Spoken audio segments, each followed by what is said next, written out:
Madame, Monsieur, bonjour, bienvenue. Les nouvelles de ce mercredi, un conseil des ministres est prévu se tenir cette journée sous la présidence du chef de l'État Alassane Ouattara. Le point des décisions dans nos prochains journaux.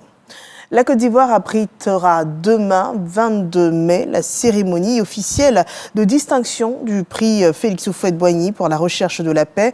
Depuis le mois d'octobre dernier, le chef de l'État Alassane Ouattara en est le protecteur, une nomination qui traduit bien son attachement à la paix dans le monde et son engagement pour œuvrer pour l'unité et la cohésion dans son pays, la Côte d'Ivoire. Le prix Félix Houphouët-Boigny pour la recherche de la paix, on le rappelle, a été institué par l'UNESCO en 1989 et depuis, c'est tout un parcours qui a vu triompher un message, celui de l'humanité au service de la paix, comme le voulait feu le président Félix Houphouët-Boigny, inspirateur de ce prix. Un message et des hommes. Les premiers lauréats sont d'ailleurs tout un symbole, Nelson Mandela et Frédéric Clerc en 1991.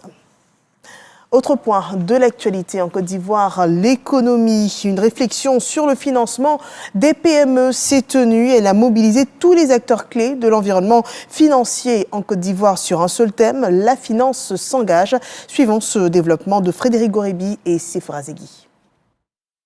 Les PME, petites et moyennes entreprises, représentent 21,6% du PIB de la Côte d'Ivoire. Mais malgré cet apport non négligeable, elles sont confrontées à plusieurs difficultés. Parmi ces obstacles, on peut citer entre autres le taux d'intérêt et la garantie très élevée des prêts bancaires. Au regard de ce tableau moins reluisant, la finance verte est aperçue comme une opportunité de croissance pour les PME. Alors comment faire en sorte qu'au lieu que les PME puissent contribuer à dégrader l'environnement, elles puissent produire en respectant les modes de production propres et également donc en bénéficiant d'un ensemble d'instruments financiers. Dans ces conditions-là, il y a des fonds verts, il y a des fonds climat, il y a des crédits carbone.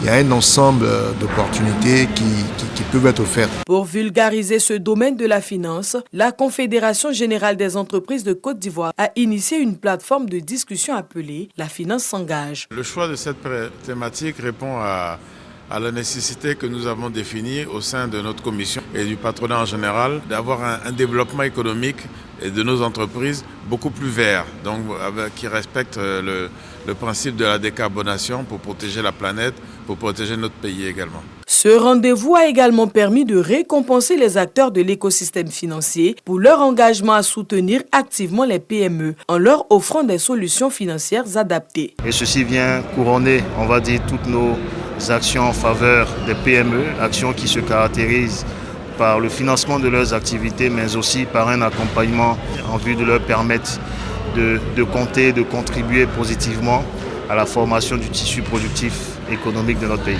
Initiée depuis plusieurs années, cette plateforme vise à transformer durablement le secteur privé en offrant des solutions concrètes à la problématique du financement, avec un accent particulier sur les PME. L'actualité hors de nos frontières, le Mali contourne les conséquences de sa brouille diplomatique avec l'Algérie et signe un accord avec le Niger pour fournir en carburant le nord du Mali. Ainsi, les deux pays ont signé un engagement mutuel pour assurer l'approvisionnement en hydrocarbures des régions de Ménaka, Gao, Kidal et Tombouctou qui voient les prix à la pompe grimper.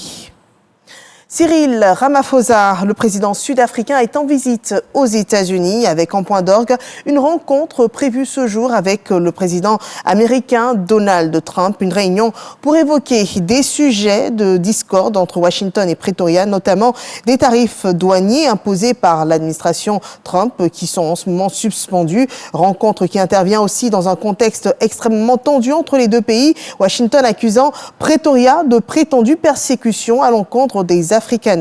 La semaine dernière, 49 premiers Afrikaners à qui les États-Unis ont offert le statut de réfugiés sont arrivés sur le sol américain. Et avant cela, l'ambassadeur sud-africain aux États-Unis avait été expulsé par les autorités américaines. Et outre ce dossier, Pretoria compte aussi militer pour le maintien de l'AGOA, cet accord commercial qui permet un accès préférentiel au marché américain. Autre point, l'Union européenne décide ce jour de réexaminer son accord d'association avec Israël, une décision qui fait suite à la demande mi-février 2024 de Pedro Sanchez et Léo Varadkar, respectivement chefs des gouvernements espagnols et irlandais. Ils demandaient dans une lettre à la Commission européenne d'entreprendre un examen urgent pour déterminer si Israël respecte ses obligations. Et 15 mois plus tard, près de 52 000 morts. Si la Commission estime qu'Israël ne respecte pas ses engagements en matière de droits de l'homme, elle devra proposer des mesures pouvant aller jusqu'à une suspension de ce texte signé en 1995. C'est la fin de ce flash. Merci de nous avoir suivis. Je vous retrouve à 13h pour le journal. À tout à l'heure.